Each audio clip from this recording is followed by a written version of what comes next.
So one of the things that I'm really interested in discovering, and we've had this long talk about the lessons that you've learned from the transformation journey. So lessons are quite easy to talk about.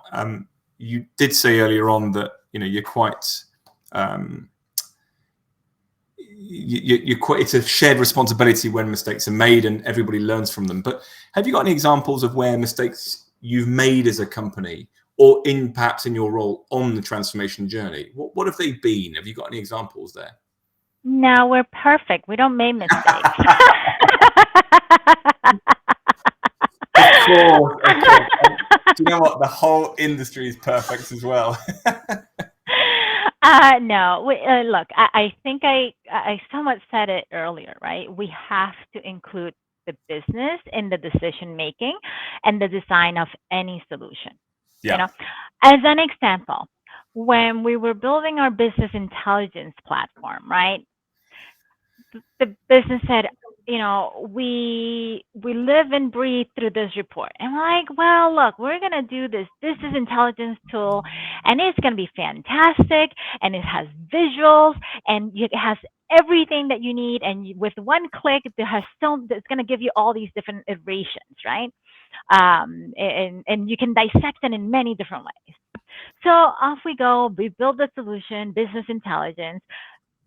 I mean, we're pretty responsible with the way we build. We didn't spend millions of dollars, right? This is more like Yeah. a proof of concept, and we come back with this business intelligence visual, right? And it was garbage.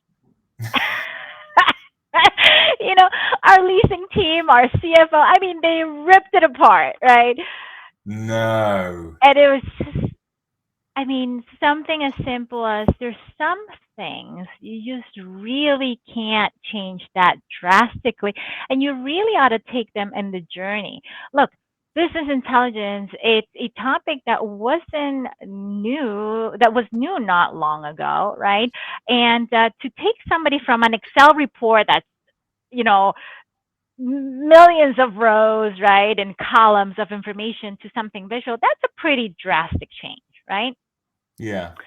And so you really have to include the business in all of the decision So, but making and all of the just but design. Cecilia, going back a step then on that as a specific mistake that was made, I'm really interested into why it was a mistake. Not don't mean that, and because the why was that you didn't communicate, but the feedback that you got because you hadn't communicated with them about your intentions. Was it that you built this, lovely, beautiful dashboard that looked amazing, but actually didn't solve a problem that existed? Or was it that the data you were bringing in was just displaying in a terrible way because you weren't appreciating what those people used the data for? What was so No. bad about it? I think this was a classic example of if you ask two different people, to draw a house with clouds and flowers in a tree, right?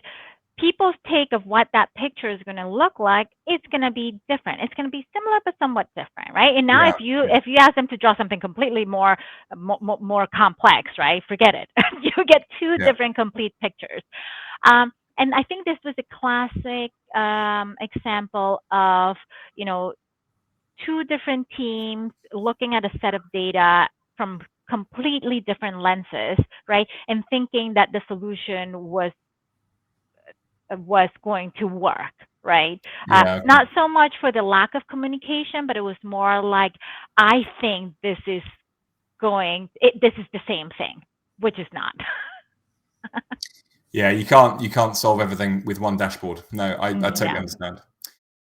Uh, I think it comes to,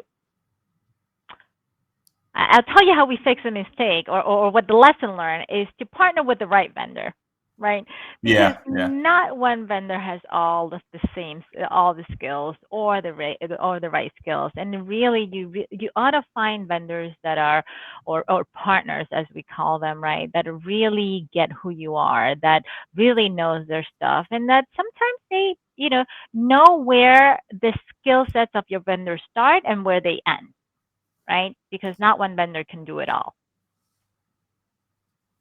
So the mistake you've made before was what? That you haven't always selected the right vendor on cultural grounds as well as solution grounds. Is that what it is? Yeah. I mean, sometimes it's just something as simple as not having the same speed as you do, right? And Yeah. that's important, right? Because if you know, think about your journey, your digital transformation journey. If you have an executive team that's really hungry, right? For have a big appetite for transformation journey, and then all of a sudden you have a team that is not in the same speed, or is in the same speed as you do.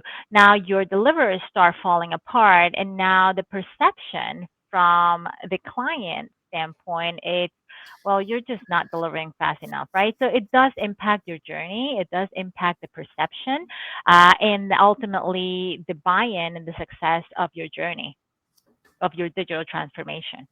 Yeah, I understand what you're saying there now, because again, the mistakes that you've made, relating back to an earlier discussion about your biggest frustrations on the innovation journey around cost, time, and buy-in, is if, as you may have done before, you've selected the wrong vendor, which in turn has then increased costs, increased time, and weakened your potential buy-in for future projects. So That's correct. it makes perfect sense.